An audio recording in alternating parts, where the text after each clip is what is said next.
কেমন আছেন বন্ধুরা? আশা করি সকলেই অনেক ভালো আছেন। তো আজকে আবার আমি চলে এসেছি গোল নাইটি কাটিং করে দেখানোর জন্য। তো গোল নাইটিটা আপনাদেরকে আজকে আমি কাটিং করে দেখাতে চলেছি।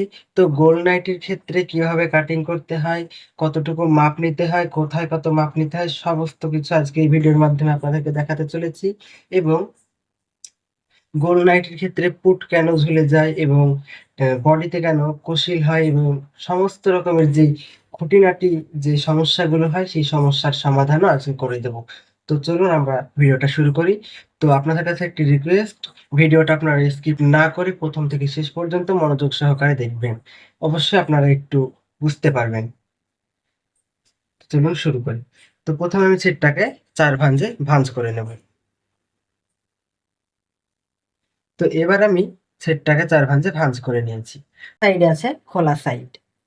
তো ভাঁজ করার পরে আপনারা প্রথমে এই যে খোলা সাইড আছে, এই খোলা সাইড থেকে কতটুকু মাপ নেবেন। তো আপনি এখানে কোন সাইজের বডির জন্য নাইটিটা করছেন সেই মাপটা আপনি দেখে নেবেন। যদি আপনাদের এখানে ৩৬ সাইজ বডির জন্য নাইটিটা হয়, তাহলে আপনাকে এখানে ওই ১ ইঞ্চি কিংবা ১.৫ ইঞ্চি নিলেই যথেষ্ট। এবার যদি আপনি ৪০ সাইজ বডির জন্য নাইটিটা করেন, তাহলে কিন্তু এখানে আপনাকে নিতে হবে ২ থেকে ২.৫ ইঞ্চির মধ্যে। এবং আপনি এখানে যদি ৪৪ কিংবা ৪৬ সাইজ বডির জন্য নাইটিটা কাটিং করেন, তাহলে কিন্তু আপনাকে এখানে ৩ ইঞ্চি কিংবা ৩.৫ ইঞ্চি মতো নিতে হবে। এবং বডির সাইজ যত বেশি হবে আপনাকে এখানে তত বেশি নেয়ার চেষ্টা করতে হবে। তো এখানে আমার নাইটিটা আজকে কাটিং হবে ৪২ সাইজ বডির জন্য। তো এখানে আমি নেব ৩ ইঞ্চি। এই সাইড থেকে ৩ ইঞ্চিতে আমি দাগ দিলাম। এবার ওপর থেকে ঠিক ৮ ইঞ্চি নিচেও আমি আবার ৩ ইঞ্চি নেব। ৩ ইঞ্চিতে দাগ দেব। তো এটাকে একটা শেপটাকে মিলিয়ে দিলাম এবং ৮ ইঞ্চির সঙ্গে মিলিয়ে দিলাম। তো এবার আমার এখানকার যে শেপটা হবে সেই শেপটা আমাকে দিতে হবে।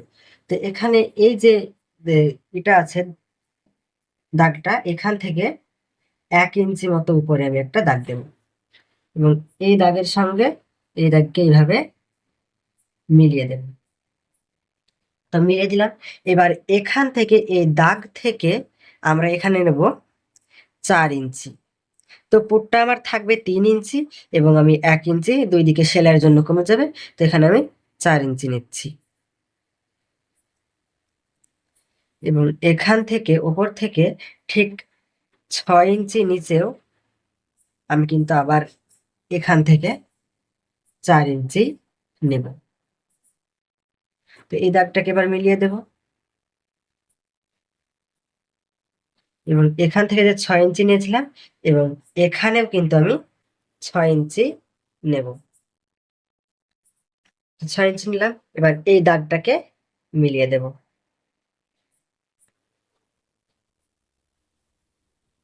দাগটাকে মেলানো হয়েছে। এবার এখান থেকে এখান থেকে আমি ২ ইঞ্চিতে একটি দাগ দেব, ২ ইঞ্চি ওপরে এবং এই দাগের সঙ্গে এটাকে মিলিয়ে দেব।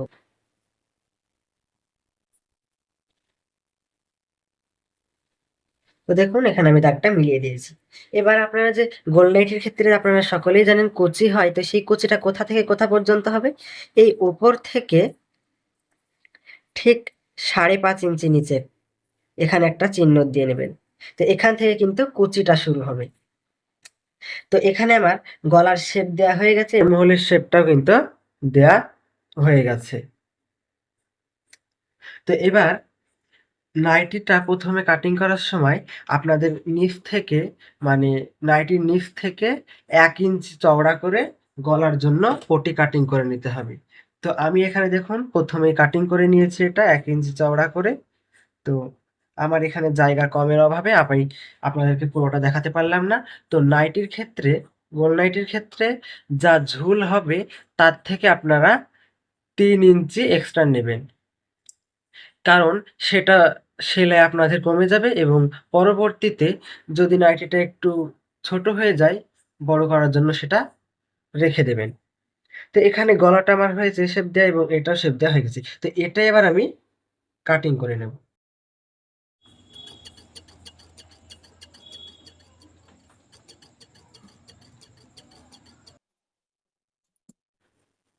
তো এখানে এবার আমি একটা এই চিহ্ন দিয়েছিলাম, এখানে আমি একটা কাট বসিয়ে দেব। এখানে কাট বসিয়েছি। এবার আপনাদেরকে আমি হাতাটা কাটিং করে দেখাবো। তো তার আগে আপনাদের এখানে যে গোল নাইটির ক্ষেত্রে পুটটা কেন ঝুলে যায়? তো পুটটা কারণ ঝুলে যায়, আপনাদের যদি গলাটা একটু বড় হয় তাহলে কিন্তু পুটটা ঘাড় থেকে নেমে যায়। তো এখানে আমি যে নিয়েছি 5.5 ইঞ্চি, তো আপনারা যদি 6 কিংবা 6.5 নেন তাহলে কিন্তু আপনাদের পুটটা কিন্তু নেমে যাবে ঘাড় থেকে। তো তাই এখানে বেশি নেওয়া যাবে না, 5 কিংবা 5.5 এর মধ্যে আপনাদেরকে নিতে হবে। তো এবার আমি হাতাটা কাটিং করে দেখাচ্ছি।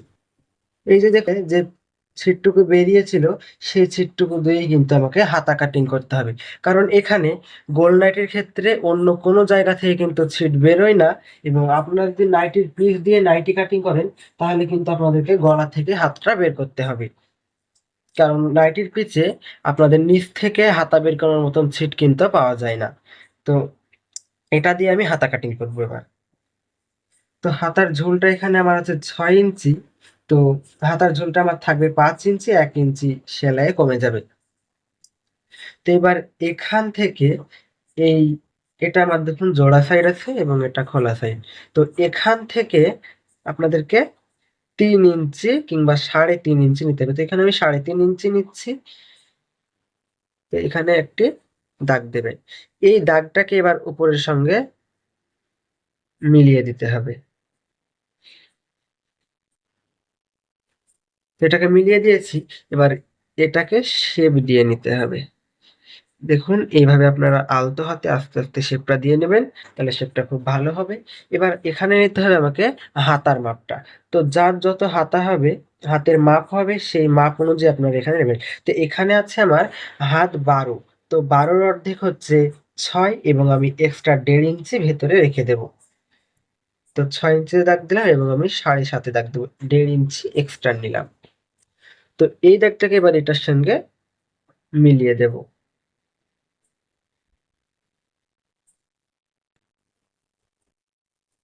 তো হাতার শেপটা দিয়ে আমার কমপ্লিট। এবার আমি কাটিং করে নেব।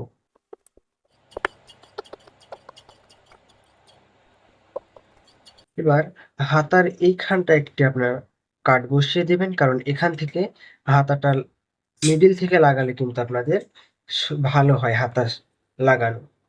এবার এখানে দেখুন আমার বন্ধ সাইড আছে, এটাকে আমি কাটিং করে নেব।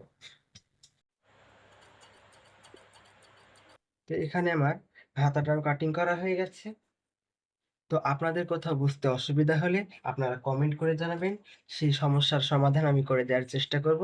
তো আজকে এই পর্যন্তই, দেখা হচ্ছে আবার পরের ভিডিও।